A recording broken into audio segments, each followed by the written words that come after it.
Mahafinaritra tompokolahy, mankasitraka tompovavy. Eny amin'ny antenimieram-pirenena no sain'ny mpanara-baovao. Eny ihany koa no dinihan'ny mason'ny mpanara-baovao ao anatin'ity fandaniana ny teti-bolam-panjakana 2024 ity. Ny atao hoe teti-bolam-panjakana dia ny batain'ny lolfa na ny loi organika mahakasika indrindra izany teti-bolam-panjakana izany. Ka ny teti-bolam-panjakana isan-taona dia volavolan-dalàna miainga eny anivon'ny governemanta izany. Rehefa avy nanaovana fahakakevitra sy nanaovana fandiniana teo anivon'ny governemanta ka atolotra makena ny antenimieram-pirenena. Ity volavolan-dalàna ity no ahafahana mandrefy ny fomba hitantanana ny firenena mandritra ny taona iray ary voatsinjara ao anatin'izay ny dépense sy ny recette. Hita ao anatin'izay koa ny hetra sy ny aba izay kendrena na vilavinaina hiditra na ihany koa ny fomba hitsinjarana izany mandritra ny taom-piasana ho avy io. Tsika moa zany dia miresaka ny taona 2024. Fa ao anatin'izany volavolan-dalàna izay mahakasika ny teti-bolam-panjakana izany no hijerevana ny fiakaran'ny vidim-piainana, taux d'inflation, ny tany arkarena, na taux de croissance, jerenao anatin'izany ihany koa ny endrik'ireo fampiakarana karama izay mety mahakasika amin'ny mpiasam-panjakana na mety ahafahana mampiditra mpiasam-panjakana na poste budgétaire.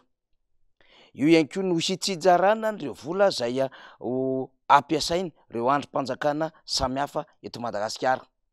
Anisan'izany ny mpanatanteraka, anisan'izany ny mpanao lalàna, anisan'izany ny fitsarana sy ireo androm-panjakana na ireo rafitra mahaleo tena na rafitra izay ny kely lalam-pandrenona ka natsangana. Mazava ho azy ireo departemanta ministeriala. Misy ny azo tombony, misy ny voajery ary misy ny tena ho vivim-bola tahaka ny mahazatra hatramin'izay. Tsy mahagaga zany satria ny atao hoe departemanta ministeriala ho an'ny eto Madagasikara dia sehatra fanangonam-bola ary sehatra fivoahana ara-politika ho an'izay manana chance ka tonga tompon'andraikitra ao anatin'ny governemanta mitantana ministera. Ny amin'ny ankapobeny dia hoe ny ministeran'ny fitantanam-bola no manana vola be indrindra satria izy mitantam-bola, izy no mampiasa ny fitsinjarana ara-bola rehetrarehetra izay miainga avy amin'ny karama mampiasam-panjakana, miainga amin'ireo kirakira ara-bola izay hamoaham-bola anaty na mety ihany koa hamoahana an'ireo tsosa samihafa izany. Fa izany resaka trosa izany ihany koa na anatiny na ivelany dia mbola hita ao anatin'io loi de finance io. Ankoatran'ireo hoe misy vola azon'i Madagasikara teo amin'ny sehatra iraisam-pirenena na nisy fifanarahana natao Madagasikara ka ahazony vola izany dia kajiana ary ampidirina ao anatin'izany teti-bolam-panjakana izany. Ny raharaham-pifidianana moa sy izay mety mifandraika rehetrarehetra amin'izany dia tokony ho hita ao anatin'ny teti-bolam-panjakana io. Eto amin'ity farany ity resahantsika ny amin'ny hoe mety ve mitombona ve ahafahana miasa hanatanteraka ny fifidianana ho avy ve ny teti-bola voatokana hiatrehana ny fifidianana ho an'ny taona 2024. Raha ny lalàna mantsy dia hisy fifidianana filoham-pirenena sy fifidianana ben'ny tanàna tokony ho tanterahana amin'ny 2024 io. Lalàna no miresaka izany. Raha fifidianana filoham-pirenena dia tokony hiomana fifidianana amin'ny alalan'ny fihodinana roa ny fanjakana, izany hoe 2 tours izany. Premier tour sy ny deuxième tour ary ny fifidianana ben'ny tanàna. Raha tsy hoe misy angambany ny fanemorona ny fifidianana ben'ny tanàna ho any amin'ny taona manaraka ivelan'ny 2024 dia ny 2024. Iankinan'ny aim-pirenena arak'izany ny loi de finance izay dinihan'ireo solomaboka. Mbola raha-mbola hilaina ary mila tazanina ao anatin'ny vola ihany koa ny mikasika indrindra ny tontolon'ny jerama sy ny fanampiana. Ny mikasika indrindra ireo vola izay tokony alohan'ny Madagasikara amin'ireo kompania tsolika ary ireo tataovam-bola maro samihafa izay mbola mitovana ka tokony ho aloha any amin'ireo université, any amin'ireo orinasa izay miankina amin'ny fanjakana na miankina amin'ny ampahan'ny amin'ny fanjakana na mifandray amin'ny fanjakana sy ireo mety vola mitovana amin'ny alalan'ireo izay ho aloha amin'ny fanjakana, izany hoe ireo nomen'ny fanjakana asa izany, fournisseur na marché sy ny sisa sy ny sisa. Ny ilaina no nampahafantatra an'izany tato anatin'ny fandaharantsika. Ny antony tsotra dia ny amin'ny hoe iankinan'ny aim-pirenena hoy isika izany teti-bolam-panjakana izany. Efa betsaka amin'ny fanazavana teknika fa hitondrantsika sombony ikely ao anatin'izany ity fanazavana nentin'ny député Todsoa Andriamampandry ity. Ny LFI moa zany de aim-pirenena io. Ary tena hoe miankina amin'io daholo zany a ny fitantanana, ny volam-panjakana, ny fanatanterahana, ny vinavina rehetra zany a amin'ny taona ho avy ho an'ny ny toekaretsika zany a amin'ny akapobeany.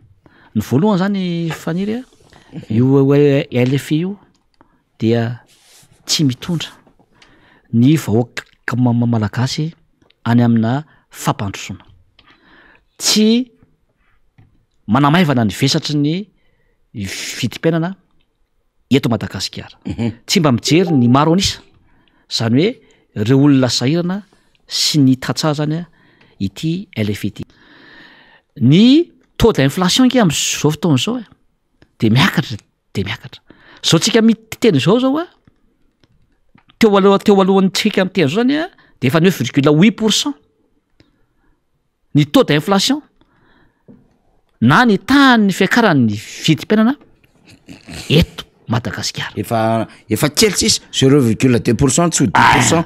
De zao raha mamaky loi de finance initiale ianao de tsy saran'ny zareo tenenina eo ny volana zay itsatsika ty sy amin'ny décembre fa zany volana olo izy 9,8% le izy satria nahoana matahotra izy satria fantany fa hiakatra à deux chiffres, hiakatra 11 na 12% zany taux d'inflation zany a am'zao tsika miteny zao sy amin'ny farany taona.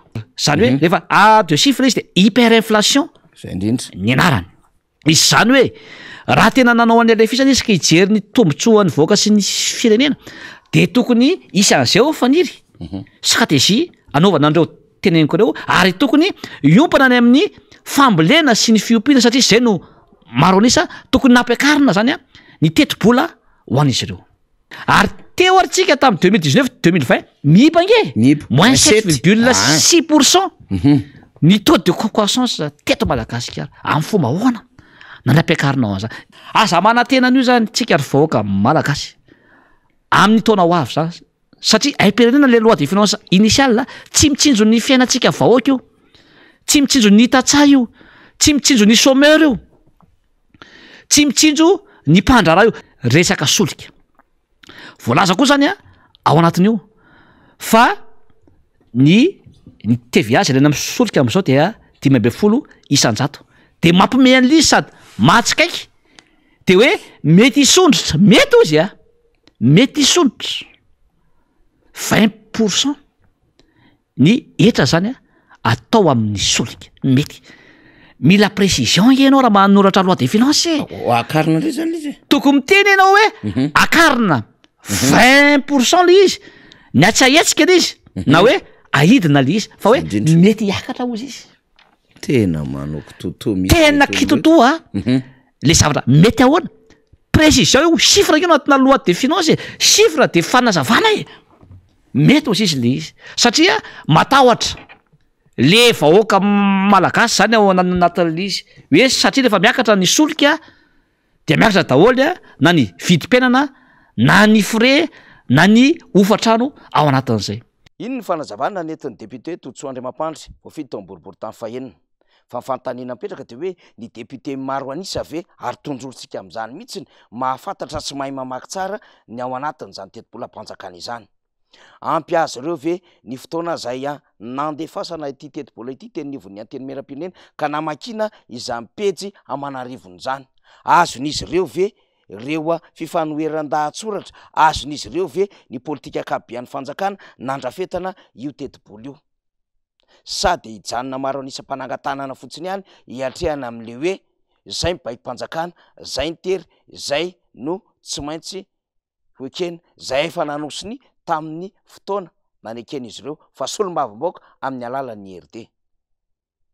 Tsy de mino isika fa ho tafavoaka 100 isan-jato amin'izany na 50 isan-jato midina tsy ferana ireo solom-bavim-baoaka zay ao anatin'ny vovona maro anisa.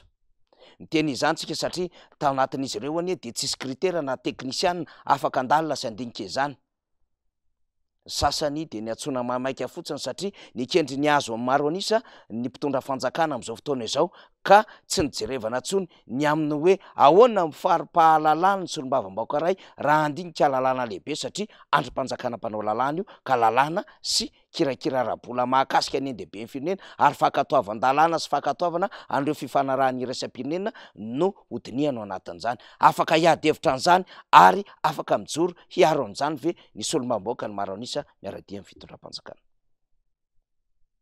natsona mamaiky ho sika ny sasany zay natao kandida mba hazona ny maro anisa fotsiny ihany eo anivony ateny meram-pirenena fa tsy hazona mametraka stabilité politika ary ahazona mitondra an'izany tena adevitra demokratika izany eo anivony ateny meram-pirenena député boloky mpamerina fotsiny ihany ny litany mpanjakana amin'ny alala merci président mangataka izahay sy ny amin'ny hoe misaotra vavitany zao na zao na izao député natao anangatanana fotsiny ihany ka amin'ny fotoana ilaina azy de atsona maro anisa amin'ny fotoana zay mety hanaparitahana azy ihany koa any amin'ny faritra mba ahafahana manangon'olona izany ny asan'ny solombavambaoka ny maro anisa kanefa mampalahelo de député manapatra fahefana député tsy malala akory ny andraikiny zay manolana lalàna ny député amin'ny maro anisa am'izao fotoana izao